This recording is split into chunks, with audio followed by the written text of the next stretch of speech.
അക്കാലത്ത് യേശു ജനക്കൂട്ടത്തോട് അരുൾ ചെയ്തു, എന്നെ അയച്ച പിതാവ് ആകർഷിച്ചാലല്ലാതെ ഒരുവനും എൻ്റെ അടുക്കൽ വരുവാൻ സാധിക്കുകയില്ല. അന്ത്യദിനത്തിൽ അവനെ ഞാൻ ഉയർപ്പിക്കും.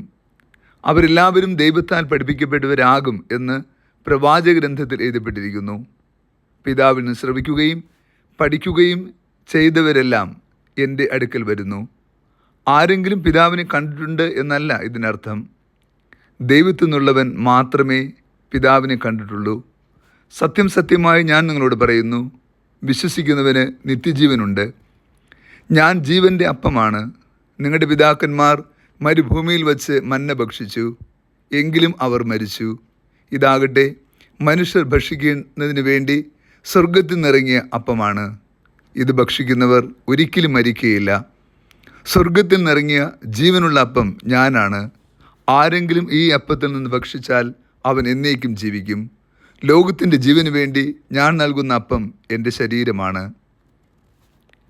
ഈശോയിൽ ഏറ്റവും സ്നേഹമുള്ള പ്രിയ ദൈവമക്കളെ, ഈ വിശുദ്ധ പ്രഭാതത്തിൽ നാം ദൈവത്തിൻ്റെ സന്നിധിയിൽ പ്രാർത്ഥനാപൂർവമായിരിക്കുമ്പോൾ ദിവ്യകാരുണ്യത്തിൻ്റെ ആത്മീയത ധ്യാനിക്കാം. വിശുദ്ധ യോഹന്നാൻ്റെ സുവിശേഷം 6-ാം അധ്യായം മുഴുവനും ദിവ്യകാരുണ്യത്തെക്കുറിച്ച് ഈ ഭൂമിയിൽ മനുഷ്യർ ചോദിക്കുവാൻ സാധ്യതയുള്ള എല്ലാ ചോദ്യങ്ങൾക്കുമുള്ള ഉത്തരമാണ്. ക്രിസ്തു തന്നെയാണ് ആ ഉത്തരം നൽകുന്നത് എന്നതാണ് ഏറ്റവും സവിശേഷമായിട്ടുള്ളത്. ജീവൻ്റെ അപ്പമായി തീർന്നതും ക്രിസ്തു തന്നെയാണ്. അവൻ ബെത്ലഹേം അഥവാ അപ്പത്തിൻ്റെ നാട്ടിൽ ജനിച്ചു, ഭൂമിക്ക് അപ്പമായി മാറി. ഇന്നും ദിവ്യകാരുണ്യമായി അപ്പമായി അവൻ കൂടെ വസിക്കുന്നുമുണ്ട്. ആ ക്രിസ്തു ഇന്ന് നമുക്ക് നൽകുന്ന സന്ദേശം ഏറെ ശ്രദ്ധായകമാണ്. പിതാവിനാൽ ആകർഷിക്കപ്പെട്ടവരെല്ലാവരും എൻ്റെ അടുക്കൽ വരും. പിതാവിനാൽ നമ്മൾ സ്നേഹിക്കപ്പെട്ടവരും അംഗീകരിക്കപ്പെട്ടവരും സംരക്ഷിക്കപ്പെട്ടവരുമാണ്.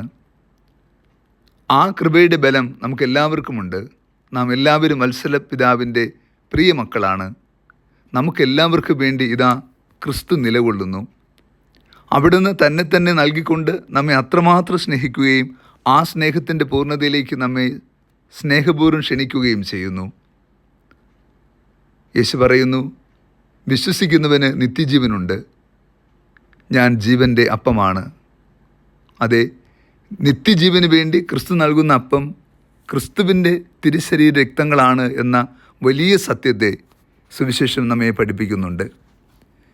വിശുദ്ധ ബൈബിളിൽ യോഹന്നാൻ്റെ സുവിശേഷത്തിൽ നമ്മൾ യേശു ആധികാരികമായി സംസാരിക്കുന്ന ഒത്തിരി ഇടങ്ങളെ നമുക്ക് കണ്ടെത്താനായിട്ട് സാധിക്കും. പ്രത്യേകമായ വിധത്തിൽ യേശു യഥാർത്ഥത്തിൽ ആരാണ് എന്നും യേശുവിൻ്റെ ദൗത്യം എന്താണ് എന്നും സൂചിപ്പിക്കുവാൻ നിരവധി പദങ്ങൾ യോഹന്നാൻ്റെ സുവിശേഷം ഉപയോഗിച്ചിട്ടുണ്ട്. അതിൽ വളരെ പ്രാധാന്യമർപ്പിക്കുന്ന ഒരു പദമാണ് അയാം, ഞാൻ ആകുന്നു എന്ന വാക്ക്. 7 പ്രാവശ്യം യേശു ഞാൻ ആകുന്നു എന്ന് പറഞ്ഞ് ചില കാര്യങ്ങൾ പ്രപഞ്ചത്തെ പഠിപ്പിച്ചു. യോഹന്നാൻ്റെ സുവിശേഷം 6-ാം അധ്യായം 35-ാം വാക്യത്തിലാണ് ആദ്യത്തെ ആ പഠനം. I am the bread of life, ഞാൻ ജീവൻ്റെ അപ്പമാണ്. യോഹന്നാൻ്റെ സുവിശേഷം 8-ാം അധ്യായം 12-ാം തിരുവചനം, I am the light of the world, ഞാൻ ലോകത്തിൻ്റെ പ്രകാശമാണ്. യോഹന്നാൻ്റെ സുവിശേഷം 10-ാം അധ്യായം 9-ാം വാക്യം, ഐ ആം ദ ഡോർ, ഞാനാകുന്നു യഥാർത്ഥ വാതിൽ. യോഹന്നാൻ്റെ സുവിശേഷം 10-ാം അധ്യായം 11-ാം തിരുവചനം, I am the good shepherd, ഞാനാകുന്നു നല്ല ഇടയൻ. യോഹന്നാൻ്റെ സുവിശേഷം 11-ാം അധ്യായം 25-ാം തിരുവചനം, I am the resurrection and the life, ഞാനാകുന്നു ജീവനും പുനരുത്ഥാനവും. യോഹന്നാൻ്റെ സുവിശേഷം 14-ാം അധ്യായം 6-ാം തിരുവചനം, I am the way, the truth and the life, ഞാനാകുന്നു വഴിയും സത്യവും ജീവനും. ഒടുവിലായി യോഹന്നാൻ്റെ സുവിശേഷം 15-ാം അധ്യായം 1-ാം തിരുവചനം, ഐ ആം ദ വൈൻ, ഞാനാകുന്നു മുന്തിരിവള്ളി. പിതാവ് കൃഷിക്കാരനും.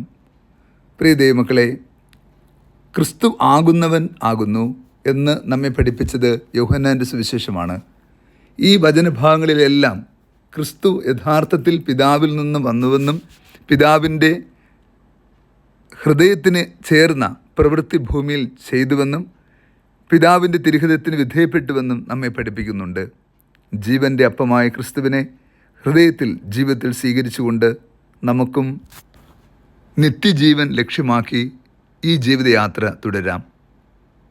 ഈ നിത്യജീവൻ സ്വന്തമാക്കാൻ നമുക്ക് ജീവൻ്റെ അപ്പമായ ക്രിസ്തു കൂടെയുള്ളപ്പോൾ നാം ഈ ഭൂമിയിലെ ഒന്നിനെയും ഭയപ്പെടേണ്ടതില്ല. കർത്താവ് നിങ്ങളോട് കൂടെ. സർവശക്തനായ ദൈവം, പിതാവും പുത്രനും പരിശുദ്ധാത്മാവും നമ്മെ ഏവരെയും സമൃദ്ധമായി അനുഗ്രഹിച്ച് ആശീർവദിക്കുമാറാകട്ടെ. ആമേൻ.